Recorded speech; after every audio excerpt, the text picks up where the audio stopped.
भक्तों, राधे राधे। आज जो वाणी आप सुनने जा रहे हैं वह किसी साधारण उपाय की कथा नहीं है। यह वर्ष की अंतिम अमावस्या से जुड़ा वह गुप्त विधान है जिसे शास्त्रों में मौन का द्वार कहा गया है। शुक्रवार 19 दिसंबर 2025 ये तिथि केवल कैलेंडर की एक तारीख नहीं है, बल्कि वह संधि है जहां पुराना वर्ष अपनी सारी थकान, बाधाएं और अधूरी इच्छाएं समेट कर विदा लेता है और नया मार्ग चुपचाप खुलने लगता है। अमावस्या का अर्थ अंधकार नहीं, बल्कि वह क्षण है जब बीज मिट्टी के भीतर सबसे सुरक्षित होता है। और शुक्रवार माता लक्ष्मी का दिन, जब करुणा, सौम्यता और स्थिर धन का प्रवाह सबसे सहज हो जाता है। यही कारण है कि इस दिन किया गया छोटा सा गुप्त उपाय वर्षों से रुकी हुई किस्मत को बिना शोर के गति दे देता है। भक्तों, कथा आरंभ होती है कैलाश पर्वत पर। एक सांझ का समय था। आकाश में न पूर्ण उजाला था न घना अंधकार। वही संधि, वही अमावस्या का भाव। माता पार्वती ध्यानमग्न बैठी थी। उनके मन में पृथ्वी के लोगों का दुहक उमड़ आया। उन्होंने भोलेनाथ से करुण स्वर में पूछा, हे नाथ, मनुष्य मेहनत करता है, पूजा करता है, फिर भी उसके घर में धन रुकता नहीं, सुख ठहरता नहीं, ऐसा क्यों है? शिव ने नेत्र खोले। उनकी दृष्टि में करुणा थी, पर वाणी में सत्य। उन्होंने कहा, पार्वती, मनुष्य की सबसे बड़ी भूल यह है कि वह समय को साधारण समझ लेता है। कुछ तिथियां मांगने की नहीं, स्वीकार करने की होती है। अमावस्या ऐसी ही तिथि है। माता ने फिर पूछा, हे महादेव, क्या कोई ऐसा उपाय है जिसे गरीब, अनपढ़, वृद्ध, स्त्री सब बिना भय के कर सकें? शिव कुछ क्षण मौन रहे, फिर बोले, देवी, उपाय है, पर वह गुप्त है। क्योंकि जो उपाय दिखावे में आ जाए वह शक्ति खो देता है। वर्ष की आखिरी अमावस्या जब शुक्रवार हो, तब प्रकृति स्वयं सुन रही होती है। उस दिन 5 नहीं, बस 5 भाव चाहिए: धैर्य, श्रद्धा, मौन, संयम और विश्वास। भक्तों, शिव ने आगे कहा, उस दिन कुछ वस्तुएं नहीं, अर्थ काम करते हैं। 3 तेज पत्ता जो भाग्य की दिशा मोड़ते हैं, 5 इलायची जो रुके हुए अवसरों में सुगंध भर देती हैं, 3 तुलसी पत्ते जो घर की नकारात्मकता को जड़ से शांत करते हैं, 1 चुटकी धनिया जो धन के बिखरे मार्गों को जोड़ती है, और 3 बेलपत्र जो शिव तत्व को घर में स्थिर करते हैं। माता पार्वती ने विस्मय से पूछा, हे नाथ, इतनी साधारण वस्तुओं में इतना सामर्थ्य? शिव मुस्कुराए, देवी, जो सरल है वही शाश्वत है। कठिनता अहंकार से आती है, सरलता श्रद्धा से। भक्तों, शिव ने स्पष्ट किया, यह उपाय किसी चमत्कार का शोर नहीं मचाता। इसका पहला फल बाहर नहीं, भीतर दिखता है। मन का बोझ हल्का होता है, घर में बिना कारण होने वाली बेचैनी कम होती है, और जब भीतर शांति उतरती है, तब बाहर लक्ष्मी टिकने लगती है। उन्होंने यह भी कहा, यह उपाय मांगने के लिए नहीं, स्थिर करने के लिए है। जो केवल धन चाहेगा उसे थोड़ी राहत मिलेगी, जो संतुलन चाहेगा उसका जीवन बदल जाएगा।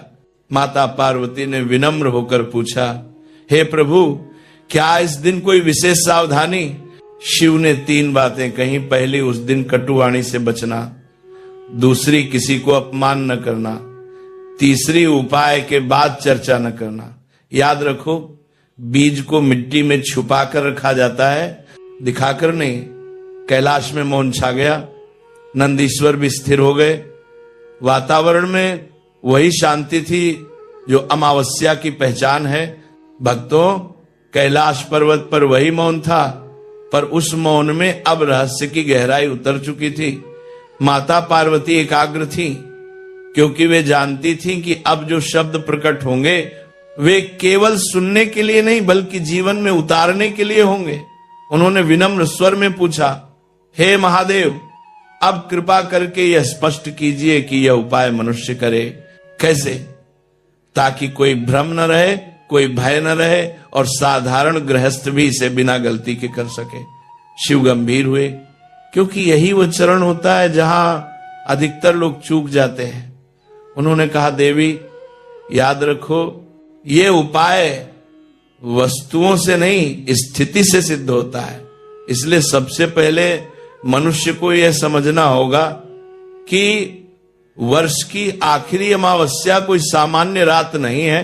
ये वो क्षण है जब पुरानी ऊर्जा समाप्त होती है और नई ऊर्जा प्रवेश के द्वार पर खड़ी होती है। भक्तों, शिव ने विधि नहीं बल्कि क्रम समझाया।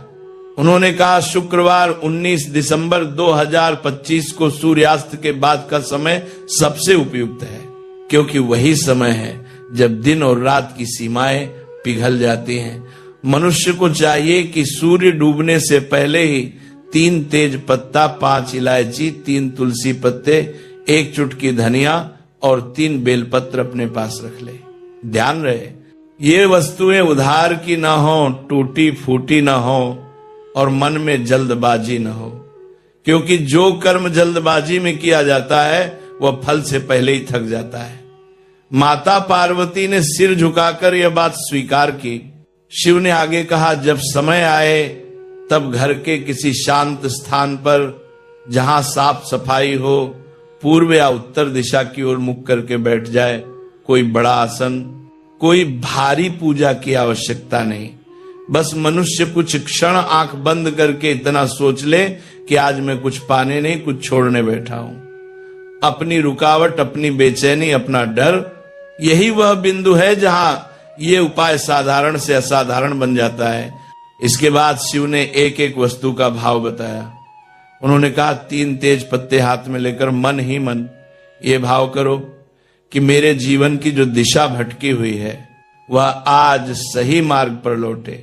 फिर 5 इलायची को देखो और सोचो कि जैसे इसकी सुगंध बंद होने पर भी भीतर रहती है, वैसे ही मेरे भाग्य में छुपे अवसर जागृत हो। 3 तुलसी पत्तों को लेकर यह भाव रखो कि मेरे घर की नकारात्मकता, कलह और अशांति यही शांत हो जाए। 1 चुटकी धनिया ये स्मरण दिलाए कि धन केवल आए नहीं, टिके भी। और 3 बेलपत्र यह संकेत है कि शिव तत्व यानी स्थिरता और संतुलन मेरे जीवन में स्थापित हो। भक्तों, शिव ने स्पष्ट चेतावनी दी। इस समय कोई लंबा मंत्र नहीं, कोई दिखावा नहीं, केवल 3 बार मन ही मन नमः शिवाय कहना है और फिर अपने शब्दों में इतना कहना है, हे महादेव, जो अटका है उसे खोल दीजिए, जो बिखरा है उसे जोड़ दीजिए, और जो मेरे बस में नहीं उसे मैं आपके चरणों में छोड़ता हूं। बस यही पूर्णता है। माता पार्वती ने आश्चर्य से देखा, क्योंकि विधि अत्यंत सरल थी। शिव मुस्कुराए, देवी जो सरल है वही भीतर तक जाता है। इसके बाद शिव ने बताया कि इन सभी वस्तुओं को किसी साफ कपड़े या कागज में लपेटकर घर के मुख्य द्वार के भीतर दाईं ओर रख दिया जाए और 3 दिन तक न तो उसे छेड़ा जाए, न देखा जाए, न किसी को बताया जाए। उन्होंने कहा, यह मौन ही इस उपाय की रक्षा करता है। जो बोल देता है वो तोड़ देता है। 3 दिन पूरे होने पर क्या करना है, यह रहस्य शिव ने अगले चरण के लिए रोका, क्योंकि उन्होंने कहा, हर ज्ञान एक साथ नहीं दिया जाता, वरना उसका भार मनुष्य संभाल नहीं पाता। भक्तों, कैलाश पर्वत पर अब वातावरण और भी गंभीर हो चला था। माता पार्वती पूर्ण ध्यान में थी, क्योंकि वे जानती थी कि अब वह रहस्य प्रकट होने वाला है जहां अधिकतर साधक चूक जाते हैं। उन्होंने अत्यंत विनम्र स्वर में पूछा, हे महादेव, आपने 3 दिन का मौन बताया है, अब कृपा करके स्पष्ट कीजिए कि तीसरे दिन के बाद इन वस्तुओं का क्या किया जाए, ताकि साधक न जाने में कोई ऐसी भूल न कर बैठे जिससे यह पूरा विधान निष्फल हो जाए। माता का यह प्रश्न सुनकर भगवान शिव कुछ क्षण मौन रहे, क्योंकि यही वह चरण होता है जहां परिणाम का द्वार खुलता भी है और बंद भी। भक्तों, शिव ने गंभीर स्वर में कहा, देवी याद रखो, 3 दिन का समय केवल प्रतीक्षा का नहीं, संयम की परीक्षा का होता है। इन 3 दिनों में मनुष्य यदि क्रोध, झूठ, कटु वाणी और निराशा से स्वयं को बचा ले तो आधा फल उसी समय मिल जाता है। अब तीसरे दिन के बाद जो कर्म किया जाता है वही इस उपाय को स्थिर करता है।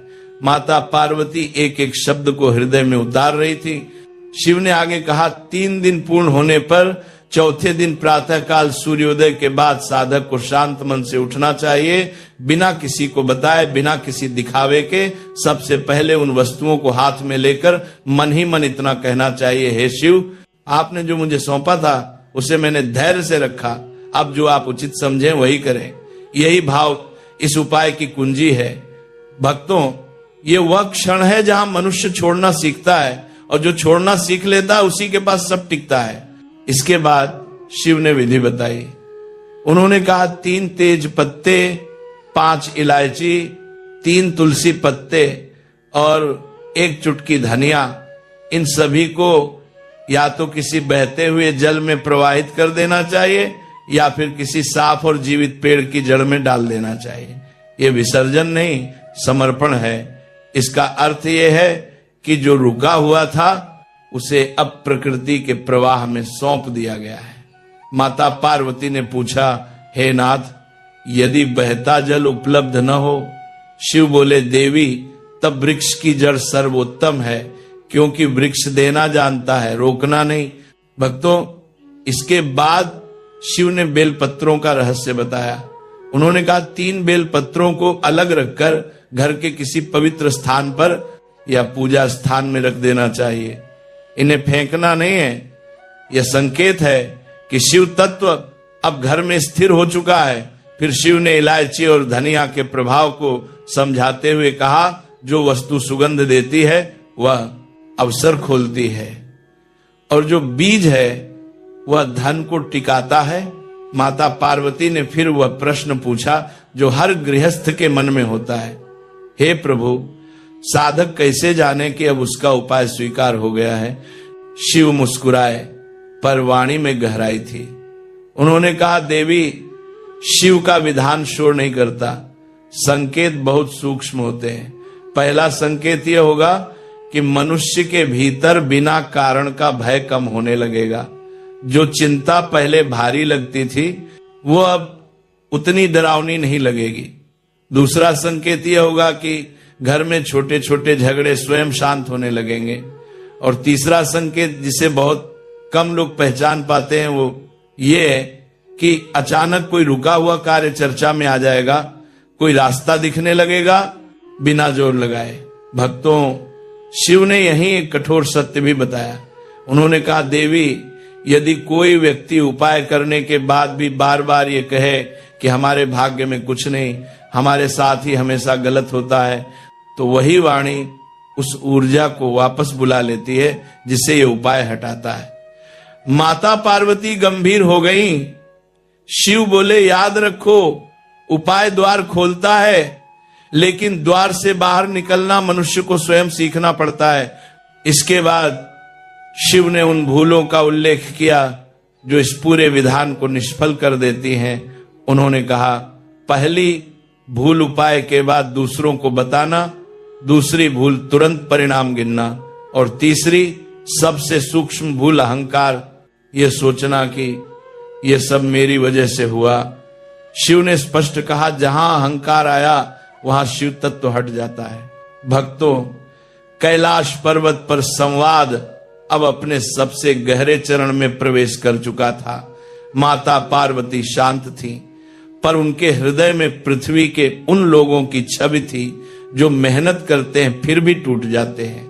उन्होंने करुण स्वर में पूछा, हे महादेव, अब कृपा करके ये स्पष्ट कीजिए कि ये उपाय किन लोगों के लिए सबसे आवश्यक है, किन के लिए यह शीघ्र फल देता है, और कौन लोग इसे करके भी लाभ से वंचित रह जाते हैं। यह सुनकर भगवान शिव गंभीर हुए, क्योंकि यह वही सत्य था जिसे सुनने के लिए मनुष्य तैयार नहीं होता, पर जिसे समझे बिना कोई भी उपाय स्थिर नहीं रहता। भक्तों, शिव ने कहा, देवी, ये उपाय सबके लिए खुला है, पर फल उन्हीं को मिलता है जो भीतर से तैयार हो। पहला पात्र वह है जो मेहनत करता है पर परिणाम नहीं पाता, जो ईमानदारी से चलता है फिर भी बार बार रुकावटों से टकराता है। दूसरा पात्र वह है जिसके घर में धन आता तो है पर टिकता नहीं, जैसे पानी हथेली से फिसल जाता है। तीसरा पात्र वह है जिसके घर में बिना कारण बेचैनी, कलह और थकान बनी रहती है। और चौथा सबसे महत्वपूर्ण वह मनुष्य जो भीतर से टूट चुका है पर फिर भी कर्म छोड़ने को तैयार नहीं। शिव ने स्पष्ट कहा, इनके लिए यह उपाय जीवन रेखा बन जाता है। माता पार्वती ने पूछा, हे नाथ, फिर किनके लिए यह उपाय तुरंत फल देता है? शिव बोले, देवी, जिनके भीतर 3 गुण हो, पहला धैर्य, दूसरा मौन और तीसरा कृतज्ञता।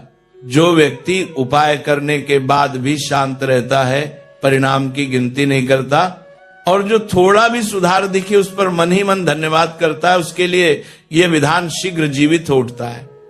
शिव ने आगे कहा, ऐसे मनुष्य के जीवन में 7 से 21 दिनों के भीतर संयोग बनने लगते हैं। कोई रुका काम अचानक चर्चा में आ जाता है, कोई अवसर बिना मांगे सामने आ जाता है और सबसे पहले मन का बोझ उतर जाता है।